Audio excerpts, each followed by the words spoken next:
perintah yang akan memudahkan diikuti dengan orang awam. Kalau sabit hanya dengan saksi cukup, sabit dihukum, makanya nak memulakan hukuman ialah saksi itu. Kerana mereka lah sabit, mereka nak laksanakan hukum, maka mereka lah diberi penghormatan untuk memulakan, diikuti kemudian dia dengan orang awam. Itu akhir kita berpindah daripada perkara zina kepada hukuman tuduh zina. Hukuman zina selesai, hukuman menuduh orang itu berzina ataupun berliwat. Zina dengan liwat disepakati oleh ulama adalah sama. Zina adalah sama dengan liwat dari segi kesalahan itu mewajibkan hudud. Semua, ingat balik, semua perkara yang termasuk dalam kesalahan hudud yang kita bilang ada 6 tu, pencuri, merompak, zina, tuduh zina, bertak dalam itu. Kesemua tidak terkeluar daripada maqasid syariah. Saya ulang banyak kali itu, kena ingat sangat. Maqasid syariah maknanya qasad, niat, tujuan Allah turunkan agama kepada manusia dengan segala hukum hakamnya, terutama hukum hudud, untuk menjaga 5 perkara utama yang kesemua orang nak jaga. Jaga agama,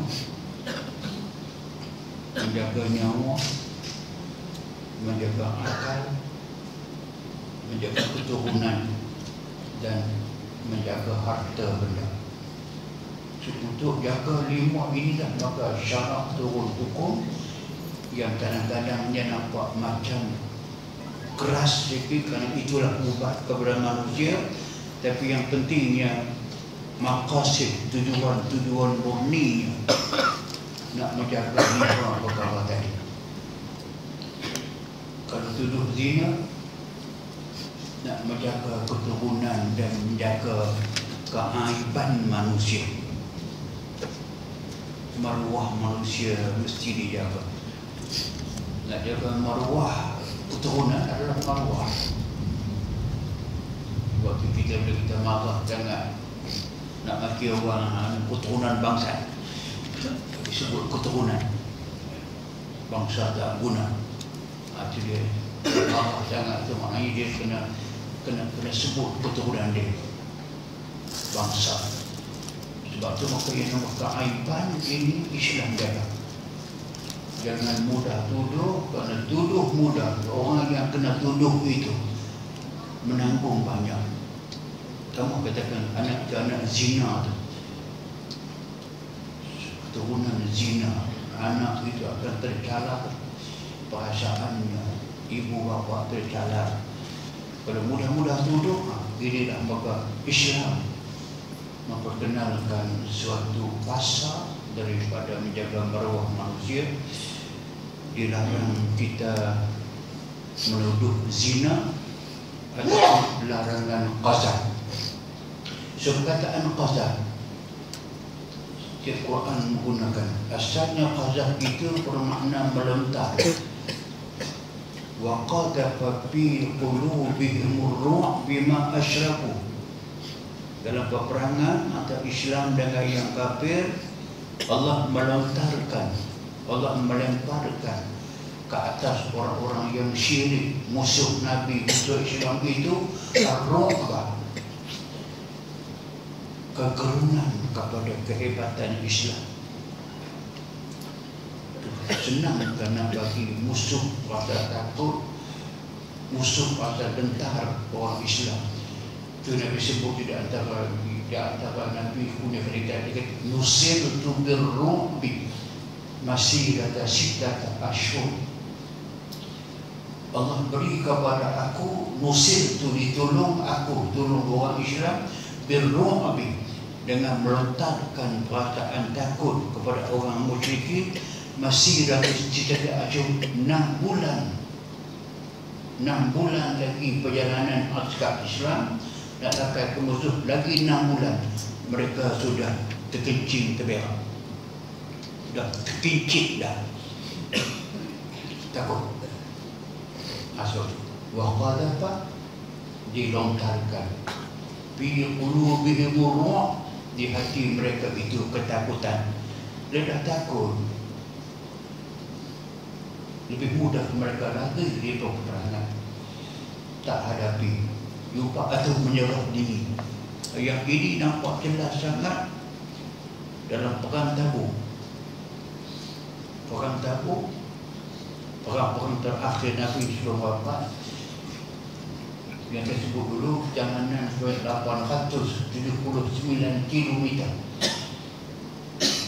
Jalan padang pasir nak sampai ke sepadan Tabuk.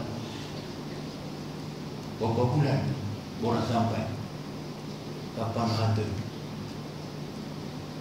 6 bulan sebelum sampai peperangan itu, mereka sudah ketakutan. Sampai sahaja tentara Islam di Tabuk tak berlaku perang pun, semua menyerah diri.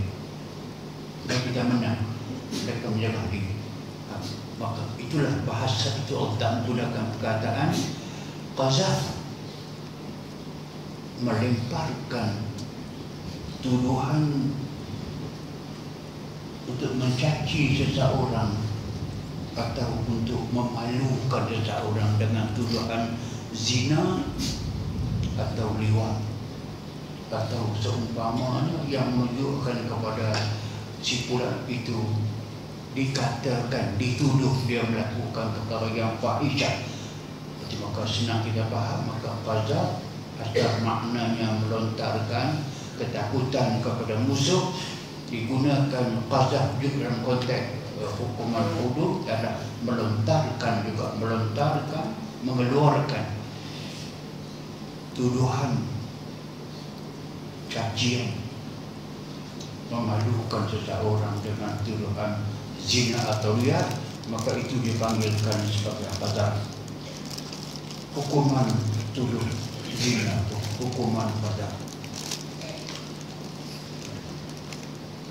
Qazaf sahaja, tuduh sahaja, perbuatan itu adalah haram yang amat, termasuk dalam dosa besar, haram yang amat dilarang. Suatu maka orang Islam yang wajib menjaga maruah diri dan maruah masyarakatnya, menjaga maruah kita, jaga maruah keluarga, maruah bangsa, maruah orang-orang Islam. Jangan mudah menuduh seorang itu zina ataupun menuduh dia liwat. Lebih lagi dalam keadaan orang yang berprofil tinggi. Sebab itu kalau ikut Islam, cara Islam, hukum Islam, orang tidak boleh tuduh melainkan cukup bukti. Kalau tak cukup bukti, memang dia menampak naas, qazaf dia yang akan kena sempat 80 rotan. Kalau sabit tuduhan dia, yang kena tuduh itu akan dapat hukuman zina. Kalau tak sabit, maka orang yang tuduh itu yang akan kena hukuman qazaf 80 sebatan. Karena itulah maka asas kalau hukum qazaf itu adalah haram. Orang Islam diharamkan menuduh orang Islam yang lain melakukan perbuatan keji, zina. Tidak kira sama ada apa yang dikatakan itu benar atau tidak. Pada awalnya, bila Nabi mengharamkan orang memfitnah manusia, Quran mengharamkan fitnah kepada manusia.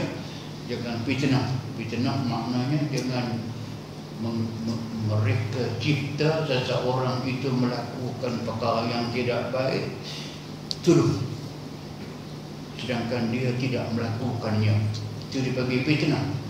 Sahabat terus tanya, in kana fihi ma aqul, Kalau ada seseorang itu perbuatan yang saya tahu sungguh memang dia buat yang tidak baik, saya tidak fitnah dia. Saya kata yang betul.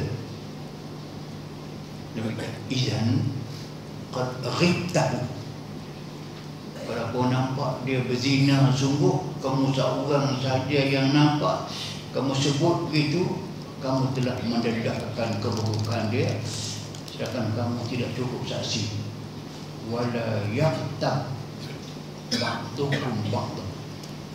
Ayuhibbu ahadukum an yakul lahma akhihi mayitan fakarihtumu. Wala yaqtab, jangan kamu mendedahkan keburukan orang kalau kamu tidak cukup saksi.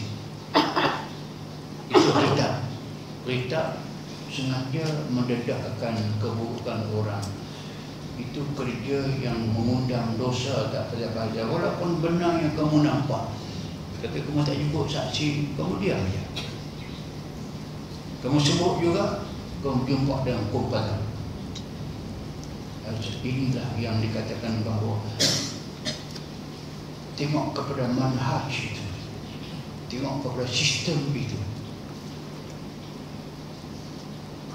Itu hukuman yang akan berjalan kepada masyarakat. Kena seorang, dua orang saja yang tuduh orang berzina tak cukup saksi dan dia kena hukum qadar. Pengajaran itu yang mustahil. Orang lain tidak berani. Mengapa nak cari masalah? Nampak diam. Kalau kau sebut dia jadi derita. Kalau tak betul, kamu fitnah lagi tahu. Sebab itu dikatakan di sini bahawa sekiranya tuduhan tersebut dikatakan itu benar atau tidak, benar atau tidak, jangan sebut. Kalau sebut juga, kamu kena dibebankan dengan mencari saksi yang cukup 4 orang. Kalau tak cukup 4 orang, memang kamu kena. Inilah yang saya katakan bahawa cantiknya tengok. Bila sebut saksi, bila sebut benar, tapi tak cukup saja jangan sebut. Pentingnya saksi itu. Saksi 4 itu penting dalam qadar, penting dalam surah An-Nur. Allah Ta'ala sebut fa islam ya'tu bi'asyuhada fa ulaika indallahi humul kadhibun. Kalau yang nuduh itu dia tidak berjaya dan tidak boleh membawa 4 orang saksi, fa'ulaika, orang-orang itu indallahi, di sisi Allah, humul kadhibun, mereka pendusta. Itu Allah yang kata. Walaupun betul dia nampak, tapi korang saksi jangan sebut. Kamu sebut juga, Allah kata pembohong. Maksudnya tidak boleh diterima tuduhan dia. Sebab tu dia katakan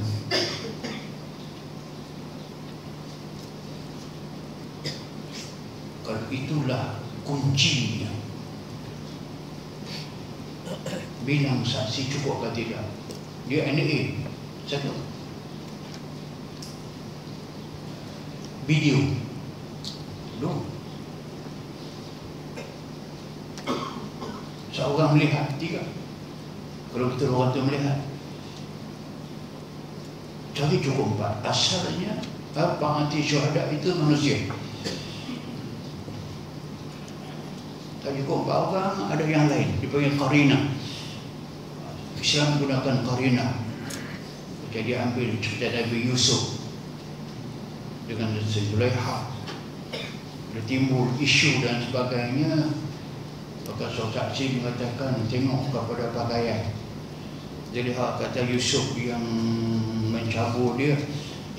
Yusuf kata tidak, dia yang nak mencabul saya.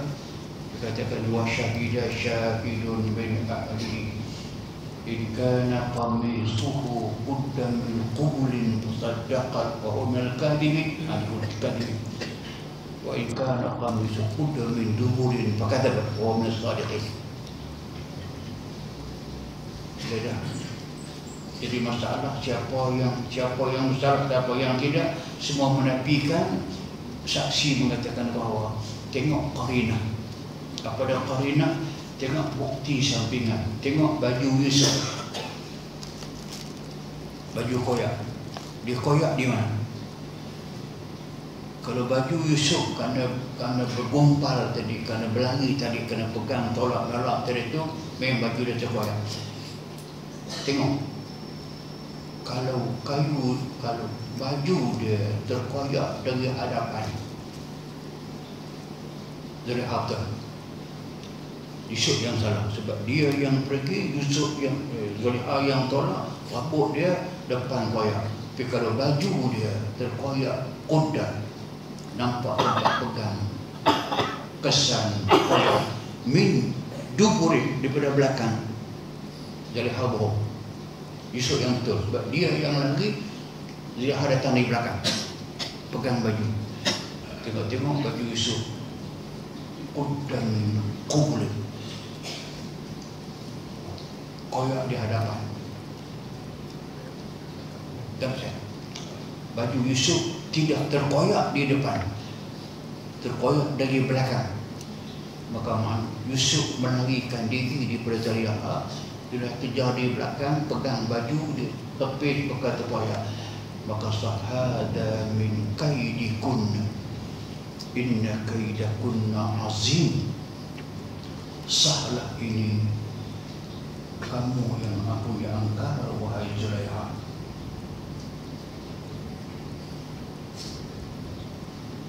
Tipu daya kamu amat besar. Dan Yusuf selamat daripada tuduhan.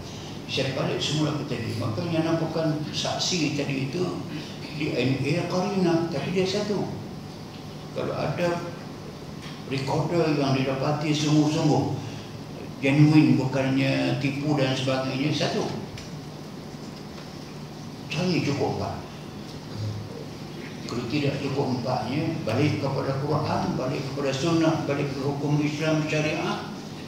Dia katakan bahawa faulaika indallahi humul kadibun.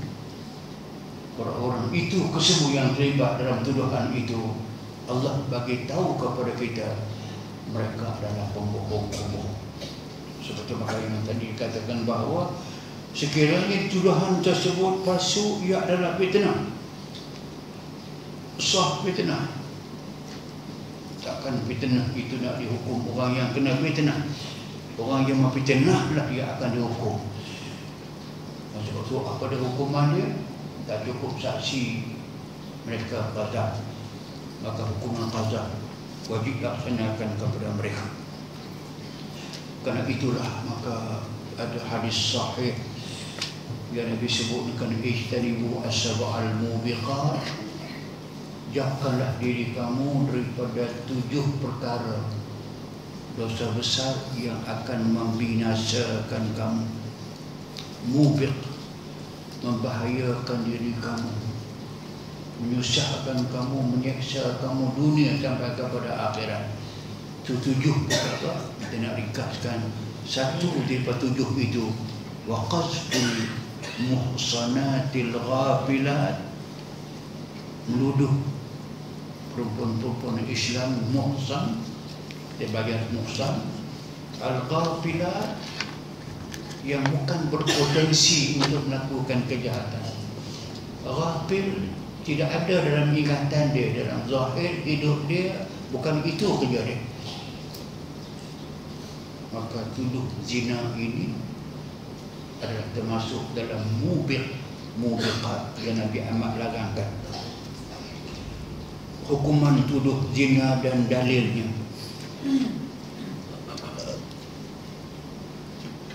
Hudud ialah hukuman yang ditetapkan dan wajib dilaksanakan untuk memelihara hak Allah. Ini penting saya ulas sekejap. Hak Allah, hudud, hak Allah. Kalau zina, hukuman itu hak Allah. Kalau qazaf, hak manusia dan hak Allah. Bila hak Allah itu, dia kata ihfadillah yahfazak. Kamu jaga hak Allah, Allah jaga hak kamu. Kalau kamu tidak jaga hak Allah, Allah tak jaga hak kamu. Maksud hak Allah ialah hukum Allah. Zina hukum Allah, qazaf hukum Allah dan hukum manusia. Boleh memalukan orang. Mungkin kerana kita tidak menjaga hak Allah, hudud tak dilaksanakan, maka Allah tidak menjaga hak kita, hak orang Islam, hak keamanan, hak kemuliaan, tak dapat dipertahankan. Maruah orang Islam tak dapat dipertahankan. Cuba tengok kecelakaan dalam hidup kita hari ini lah. Cuba tengok kezaliman, penindasan, penyiksaan, bunuh anak, buang anak, bunuh orang, campak orang dengan mudah dan sebagainya, seksa kanak-kanak, dera kanak-kanak, dera suami, dera isteri. Kita tengok, la haula wala quwwata illa billah. Inilah mungkin yang di antaranya kalau kita tidak menjaga hak Allah, tak melaksanakan hak Allah. Allah suruh katakan tilka hududullah fala ta'taduha, itu hudud Allah, jangan kamu langgar.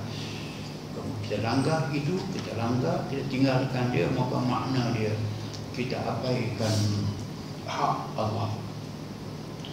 Kita tak tunai hak Allah, agar biar kita tanpa bantuan daripada Allah Subhanahu wa taala. Sebab itu maka disebut di sini, dikatakan hudud ialah hukuman yang ditetapkan dan wajib dilaksanakan untuk memelihara hak Allah. Seperti hukuman zina, saya sebut tadi, zina itu hak Allah. Ataupun hak manusia, hukuman tuduh zina. Qazaf ini memang dia berkaitan dengan hak manusia, kerana maruah dia tercarat, bukan tercarat lagi, rosak, binasa. Kita bercakap ni kebetulan ni ketika masalah liwat. Tak tahu, saya tak ikuti ada hari ini dah keluar hukum ke belum. Ini ikamah dia sepatutnya hari ini belum. Mujur belum. Okey. Nampak tak betapa besarnya masalah ummah, masalah nama baik, masalah sum'ah. Orang dengar di Malaysia, di luar negeri, macam mana cerita sama di sekitar Tenggara Asia. Ini berita dunia yang negeri kafir pun tak jarang dengar kes macam ni. Kita berulang liwat pula, Cina pula kena. Okay. Sebab itulah maka ini sebagai pengajaran kepada kita berlakunya kerana ketiadaan hukum Islam yang boleh diketengahkan, dijadikan pegangan, maka itu akibatnya. Kalau hukum Islam mengambil tempat untuk selesai qazaf itu, kita nampak dah. Kalau Islam memang tidak akan lekat, berarti tidak cukup saksi. Kan dia ada cukup saksi, okey. Tapi kalau tidak, dia tak lekat. Siap orang yang tuduh kesemuanya kena qazaf. Hukuman bagi kesalahan tuduh zina yang memenuhi syarat hukuman ialah 80 sebatan. Sebatan itu pun kita dah bincang dah, bukan masalah sakitnya tiba itu, tak sakit mana pun. Tak stroke, kita nampak sembilan budak yang kena dera tu dalam gambar tu, belakang berbalok segala macam sampai ke betis nampak. Tak, sebab Nabi pernah pukul dengan tandan tama aja. Tandan tama cukup. Tapi yang pentingnya bahawa hukum itu hukum Allah. Bila kita buatnya, ihfazillah